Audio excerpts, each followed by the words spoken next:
اعوذ باللہ من الشیطان الرجیم، بسم اللہ الرحمن الرحیم۔ السلام علیکم ویورس۔ لاسٹ 14 to 16 آورس کے اندر جو ڈیولپمنٹ ہوئی ہے اس کے اوپر بات کر لیتے ہیں۔ سب سے پہلے میں بات کروں گا جے شنکر کی پریس کانفرنس۔ بلاول بھٹو صاحب گئے ادھر S C O conference attend کرنے کے لیے۔ میرا ذاتی خیال ہے کہ there are two point of view. میرا ذاتی خیال ہے کہ ان کو نہیں جانا تھا، سنس کہ انڈیا اپنی جو سٹانس ہے، جو لاسٹ 20-30 ایئر سے وہ سٹانس لے رہا ہے کہ Kashmir is the integral part of the India, اس سے وہ 1 انچ بھی اپنا ہٹا نہیں ہے۔ پاکستان کا پانی بند کر دیا گیا ہے، پاکستان میں ٹیررزم کو فروغ دے رہا ہے، وہاں پر افغانستان کے ساتھ مل کر جو کچھ کیا وہ سب کچھ آپ کو پتہ ہے، اور بہت ساری باتوں کو پتہ ہے، بہت سو کا نہیں پتہ ہے۔ لیکن میں تو بلوچستان کے اندر ٹیررزم ہو رہی ہے، کے کے اندر جو ٹیررزم ہو رہی ہے، اس سب کے پیچھے اگر وہ ہے تو یہ ہے۔ اور کلبھوشن یادو آپ کو پتہ ہے پکڑا گیا، اور پھر انہوں نے ایک فالس اٹیک کیا اور دس اینڈ دیٹ، وہ ساری آپ کو پتہ ہے۔ بات یہ ہے کہ جو جے شنکر کی جو پریس کانفرنس کو آپ غور سے سنیں تو انہوں نے صرف یہ نہیں کہا کہ یہ بلاول بھٹو ٹیررزم کو پروموٹ کرنے والا اور ان کا وہ ہے، بلکہ پاکستان ٹیررزم کا یعنی گڑھ ہے، کہ ایول ہے اور یہ لیڈ کرتا ہے ٹیررزم کو۔ نہ صرف یہ کہتا ہے بلکہ اس سے بڑھ کر جو بات کی ہے نا، اس نے کہا کہ ہم نے تو اس کی ہے نا as a foreign minister respect کی ہے، لیکن conference with in the conference بھی ہم نے ان کو باور کرا دیا تھا کہ جی آپ ہے نا ایک ایول ہو، اور آپ ہے نا ایک ٹیررزم کو فروغ دینے والے اور ٹیررزم کو پروموٹ کرنے والے اور ٹیررزم کو لیڈ کرنے والے ہو، اور ہم آپ کے وکٹم ہیں۔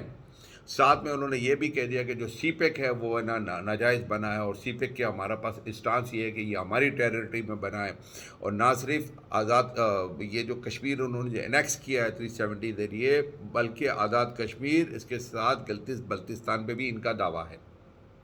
تو یہ ان کا دعویٰ ہے، اور انہوں نے کہا کہ ہم اپنے دعوے سے کبھی ہٹے نہیں ہیں اور نہ ہم اس کے لیے کھڑے ہیں۔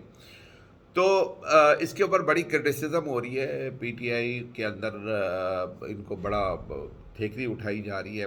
دیکھیں میں آپ کو اس بات میں بالکل آئی ول گیو یو بالکل نیوٹرل آپ کو جو بات کہتا ہوں کہ سنس پہلی تو بات ہے کہ جی میرا اپنا اختلاف ہے کہ بلاول بھٹو کو جانا ہی نہیں چاہیے۔ میں خود سمجھتا ہوں بلاول بھٹو کو نہیں جانا چاہیے، کیونکہ ہمارا ایک فارن پالیسی ہے، فارن پالیسی کا جو اسٹانس تھا وہ ظاہر ہے کہ پوری فارن ڈپارٹمنٹ اور سارے وزیر خارجہ اسٹیبلشمنٹ اور سبوں نے مل کر ایک اسٹانس لیا تھا کہ جب تک انڈیا 370 کو ابولش نہیں کرتا اور کشمیر کی جو ایکچوئل پوزیشن ہے اس کو نہیں لاتا ہے، اور ول آف دی کشمیر کے people of the will of the people of Kashmir کی اگر ہے نا وہاں پر ہے نا پلیبیسائٹ نہیں کراتا، ہم ان سے کوئی مذاکرات نہیں کریں گے۔ دیٹس واز ہمارا اسٹانس، اور اسی اسٹانس پہ ہمیں رہنا چاہیے تھا۔ لیکن Bilawal Bhutto as a goodwill gesture چلے گئے، تو جب اگر وہ چلے گئے تو he was not representing any party, any P D M, یعنی کسی کو، وہ ہی واز ریپرزینٹنگ پاکستان۔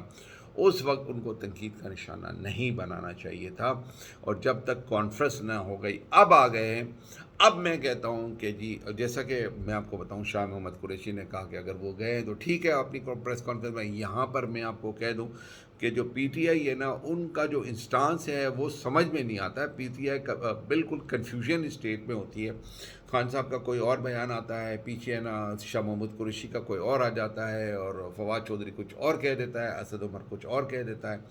تو میرے خیال میں کسی بھی پالیسی کو بیان کو دینے سے پہلے ایک سینٹرلائز سسٹم ہونا چاہیے، ایک سینٹرلائز پالیسی ہونی چاہیے پی ٹی آئی کی، جو پی ٹی آئی کو پی ٹی آئی والے اس کے اوپر اسٹک رہے اور اس کے اوپر بیان دیں۔ جیسے فواد چودھری نے ٹویٹ کیا اور ہے نا کہا کہ جی یہ بالکل ہے نا، جو ٹویٹ کیا تھا بلاول بھٹو کے جانے سے پہلے کہ جی ہے نا ان کو نہیں جانا چاہیے، دیٹ واز میرے خیال میں میرے انسان سے ملتا جلتا ہے، میری اپنی ویو سے ملتا جلتا ہے۔ لیکن شاہ محمد قریشی صاحب نے ایک اور ورژن ساتھ میں دے دیا، تو میرا کہنا ہے کہ شاہ محمد قریشی صاحب کا بھی ورژن اپنی جگہ ٹھیک تھا کہ جی چلو ٹھیک ہے، اگر کوئی کوشش ہو رہی ہے تو ہم کر لیتے ہیں، کوئی بنتی ہے بات تو بن لیتے ہیں۔ لیکن یہ جو بنیا ہے یہ آستین کے سانپ ہے۔ یہود و نصارہ، حدیث کا مفہوم ہے کہ یہ آستین کے سانپ ہے، یہ کبھی بھی آپ کے دوست نہیں ہو سکتے، اور یہ مودی جو فاسسٹ مودی ہے یہ کبھی بھی آپ کا ساتھی نہیں ہو سکتا۔ یہ پاکستان کو اندر سے کھوکھلا کر رہا ہے، لیکن پاکستان کے پولیٹیشین کیا کر رہے ہیں؟ پاکستان کے پولیٹیشین پاکستان کا بیڑا گر کر رہے ہیں۔ پاکستان کے دشمن، سب سے بڑے دشمن پاکستان کے پالیٹیشین ہیں. وہ ایک جگہ بیٹھ کے دیکھیں میں خان صاحب نے جو اسمبلیاں توڑی اس سے میں ایگری نہیں کرتا ہوں، اور خان صاحب نے جو اسمبلیوں سے باہر رہے اس سے بھی میں ایگری نہیں کرتا ہوں. اگر ان کا ووٹ آف نو کانفیڈنس آ گیا ٹھیک ہے، میں اس سے ایگری کرتا ہوں کہ یہ ناجائز ہوا، 21 ممبروں کو توڑا گیا، پیسوں کا استعمال ہوا، رجیم چینج آیا، اور ہے نا اسٹیبلشمنٹ میں ساتھ دیا، باجوہ صاحب نے اپنی گیم کی، سب کچھ ہوا، لیکن خان صاحب کو نیشنل اسمبلی سے ہلنا نہیں چاہیے تھا، ہٹنا نہیں چاہیے تھا، اور ان کو ہر جگہ پر ریزسٹنس دینی چاہیے تھی، وہ انہوں نے نہیں دی. اس کے بعد انہوں نے جو اسمبلیاں جو توڑی دو کے. لیکن آپ ڈیل کس کے ساتھ کر رہے ہیں؟ آپ ڈیل کر رہے ہیں بالکل جس کا کوئی مطلب کوئی انٹرسٹ نہیں ہے اپنے سوا، کوئی ان کا مفاد نہیں ہے، صرف اپنے مفاد ہے، ملک کا کوئی مفاد نہیں ہے، پبلک کا کوئی مفاد نہیں ہے، مہنگائی بڑھا دی، سب کچھ کر دیا. تو ان کے ساتھ ڈیل کر رہے ہیں، خبیثوں کے ساتھ ڈیل کر رہے ہیں، نام نہاد لوگوں کے ساتھ کر رہے ہیں، کرپٹ لوگوں کے ساتھ ڈیل کر رہے ہیں، چوروں کے ساتھ ڈیل کر رہے ہیں. تو آپ کو بھی ہے نا تھوڑا ویجیلنٹ ہونا چاہیے، تھوڑا ہوشیار رہنا چاہیے، تھوڑی سی آپ وہ مکر کرتے تو آپ نے بھی ہے نا مکر کرنی چاہیے تھی تھوڑی، لیکن آپ نے نہیں کی. اسمبلیاں ٹوٹ گئی، الیکشن نہیں ہوئے، اور سپریم کورٹ اپنی جگہ پھنس گئی ہے. سپریم کورٹ پھنس گئی ہے. الیکشن اگر یہ ڈیٹ، لیکن انہوں نے ایک بالکل کل کی جو ہیئرنگ ہوئی اس کے اندر آپ دیکھ لیں کہ سپریم کورٹ ڈٹ گئی ہے. انہوں نے کہا جو 24 مئی کا جو فیصلہ ہے وہ برقرار ہے. حالانکہ فاروق چنائک نے کوشش کی کہ جی چلو آپ ہے نا ایک آرڈر پاس کر دیں گے، جی ہے نا الیکشن کی سنگل ڈیٹ کے اوپر سب راضی ہو گئے. تو وہ سنگل ڈیٹ پہ راضی ہونے کا مطلب یہ ہے کہ 24، اور پھر آپ اس میں کہا کہ نظریہ ضرورت کو 14 مئی والی ڈیٹ کو آپ ایکسٹینڈ کر دیں کچھ. تو جسٹس عطا بندیال صاحب نے نا اس کو بالکل مسترد کر دیا، اور انہوں نے کہا کہ جی جو 14 مئی کا فیصلہ ہے وہ برقرار ہے، اور ہم جانتے ہیں کہ جی ہمیں امپلیمنٹ کیسے کرانا ہے اپنا. بہرحال شاہ محمود قریشی صاحب نے کہہ دیا کہ بات چیت کا کوئی فائدہ نہیں ہے، ملک ایک بھنور میں پھنس گیا ہے. اور ہے نا اب یہ پہلے یہ کہتے تھے کہ جی سیکورٹی کا پرابلم ہے، پیسے نہیں ہیں، اب کہتے ہیں کہ جی بجٹ ہمیں پیش کرنا ہے اس لیے ہم اسمبلی نہیں توڑ سکتے ہیں. یہ میں آپ کو پہلے بھی سارے ویلوگ آپ میرے اٹھا کے دیکھ لیں گے، یہ الیکشن اکتوبر میں بھی نہیں کرائیں گے، نومبر میں بھی نہیں کرائیں گے، اگلے 2 سال نہیں کرائیں گے. اس وقت تک نہیں کرائیں گے جب تک عمران خان کو نااہل نہ قرار دیا جائے، عمران خان کو جیل میں نہ ڈال دیا جائے. اس کے لیے انہوں نے ٹرائی ماری تھی، جو عمران خان کی جو ہائی کورٹ، اسلام آباد ہائی کورٹ نے جو آرڈر پاس کیا تھا، اور ہے نا اور عمران خان پیش نہیں ہوئے تھے، اور دوسرے دن عمران خان پیش ہو گئے اور ان کی بیل ہو گئی. تو اس وقت پلان تھا کہ خان صاحب کو گرفتار کر دیا جائے، لیکن کہنے والے کہتے ہیں کہ بڑوں لوگوں کی انوالومنٹ ہو گئی اور خان صاحب گرفتاری سے پھر بچ گئے.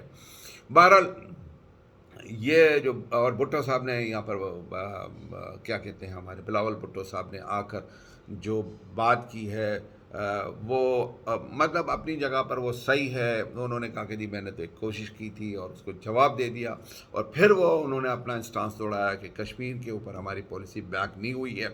ہمارا جو موقف ہے کہ Kashmir is the integral part of Pakistan, Pakistan کا حصہ ہے. کشمیر میں وہ گورنمنٹ ہونی چاہیے جو وہاں کے پیپل آف کشمیر چاہتے ہیں. اس انسٹانس پہ انہوں نے جواب دے دیا. ساتھ میں انہوں نے جے شنکر کو بتا دیا، بڑی ڈپلومیٹک وے کے اندر بتایا گیا. میں یہاں پر ایک بات کہوں گا کہ دیکھیں پرسنل اٹیکس کے اوپر نہیں جانا چاہیے. جو بلاول صاحب کے لیے آپ ہے نا ہی اور شی کا جو یہ کرتے ہیں، شیخ رشید جو بدتمیزی کرتے ہیں، میرے خیال میں انسان کو اپنے نا اس کے اندر دائرے کے اندر رہنا چاہیے. اور جس طرح میرے خیال میں اعجاز چودھری نے بھی ہے نا سینٹ کے اندر ہے نا اس طرح کی باتیں کی ہے، تو یہ باتیں نہیں ہونی چاہیے. اور ہے نا مطلب پھر پرسنل اٹیک شروع ہو جاتے ہیں اور سب کے اوپر شروع ہو جائیں گے. اور یہ بلاول بھٹو صاحب اس کے اندر ہے نا جو ایک یہ پارٹی کے چیئرمین ہے، اور ہے نا اس کو اسی حساب سے ریسپیکٹ کرنی چاہیے اور اسی حساب سے پرسنل اٹیک ہو، اور وہ بھی غلط اٹیکس نہیں کرنے چاہیے. اینی ہاؤ سپریم کورٹ ڈٹ گئی ہے. یہاں پر عمران خان صاحب نے آج ہے نا ریلیز کا اناؤنس کر دیا کہ ایگزیکٹلی 5:30 بجے سب نکلیں گے. اب اس کے اوپر بھی لوگ باتیں کر رہے ہیں کہ جی 5:30 بجے ہے نا شاید وہ بشرا بی بی نے کوئی ٹائم دیا ہوا ہے، اور کوئی یہ گھڑی ہے اور علم نجوم کی ہے، اور اس طرح کی باتیں ہو رہی ہیں. واللہ عالم کیا بات ہو رہی ہے کہ جی اس وقت ریلی نکلے گی تو اس کا افیکٹ ہوگا، دس اینڈ دیٹ. ساتھ میں کہنے والے یہ کہتے ہیں کہ جی ہے نا چائنا کے فورن منسٹر آئے ہوئے ہیں، افغانستان کا فورن منسٹر آیا ہے، تو وہ چائنا کے فورن منسٹر اور افغانستان کے فورن منسٹرز کو مطلب بتانا چاہ رہے کہ یہ ملک کے اندر انارکی پھیلی ہوئی ہے تو ان سے کوئی بات نہ کی جائے. تو یہ اپوزیشن والے کہتے ہیں. اور ہے نا بہرحال میرے حساب سے علم نجوم والی بات تو مجھے نہیں پتا کہ 5:30 بجے، میرے خیال میں اگر ٹائم 5 بجے کا دیا ہوا ہے تو لوگ 5:30 6 7 7:30 بھی نکلتے ہیں اور دیکھیے گا کہ. لیکن یہ ایک یونیک ریلی ہے، اس کے اندر کوئی مطلب یہ جو ریلیز نکلیں گی کہتے ہیں کہ کوئی 2,000 مقامات ہے، 2,000 مقامات کے اوپر ہے نا یہ ڈفرینٹ ریلیز نکلیں گی. 2,000 شہروں گاؤں بستیوں کے اندر یہ ڈفرینٹ جگہوں پر یہ ریلی نکلے گی. اور یہ پاکستان کی تاریخ میں پہلا ہوگا کہ 2,000 مقامات پر احتجاج ریکارڈ کیا جائے گا. ریلیاز موٹر سائیکلز کی بائکس کی ریلیز نکلیں گی. تھوڑا ٹائم کا مسئلہ ہے، آج ورکنگ ڈے ہے. میری پی ٹی آئی والوں سے بات کی ہوئی ہے، بہت سارے جو ان کے ایکٹیو ورکرس ہیں ان سے بات ہوئی ہے. تو وہ کہہ رہے کہ جی ہم تو جاب کے اوپر ہیں، ہم 5 بجے فارغ ہوتے ہیں، کوئی کہتا ہے میں 6 بجے فارغ ہوتا ہوں، 7 بجے گھر آتا ہوں. تو وہ ریلی جلدی ہے، اگر سنڈے کی ریلی ہوتی تو دیٹ وڈ بی بیٹر، چھٹی کا دن ہوتا ہے. لیکن اینی ہاؤ خان صاحب کا فیصلہ ہے، 5:30 بجے سب نکلے. تو 5 بجے کا یہاں پر کراچی کے اندر بھی ہے نا ریلی کا ہے، اور بڑا جوش پایا جاتا ہے کراچی کے اندر. اور بات یہ ہے کہ اب ایک اور بات فائنل جو میں نے آپ سے کرنی تھی کہ الیکشن ہوں گے یا نہیں ہوں گے. کہنے والے کہتے ہیں کہ پیپلز پارٹی نے 23 سپٹمبر کی ڈیٹ دی تھی اور ہے نا اس ڈیٹ کو خان صاحب نے ریجیکٹ کر دیا. میرے خیال میں اگر اس کے اندر کچھ لچک آ جاتی ہے، فرسٹ ویک آف سپٹمبر میں اگر یہ بات ہو جاتی ہے یا اینڈ آف اگست کے اندر کوئی ڈیٹ آ جاتی ہے تو that would be better. Khan صاحب کو بھی تھوڑی سی اس میں لچک دکھانی چاہیے. اور میں سمجھتا ہوں کہ یہ پیپلز پارٹی ہے نا وہ چاہتی ہے کہ الیکشن ہو جائے، باقی کوئی پارٹی نہیں چاہتی اب تک کے لیے.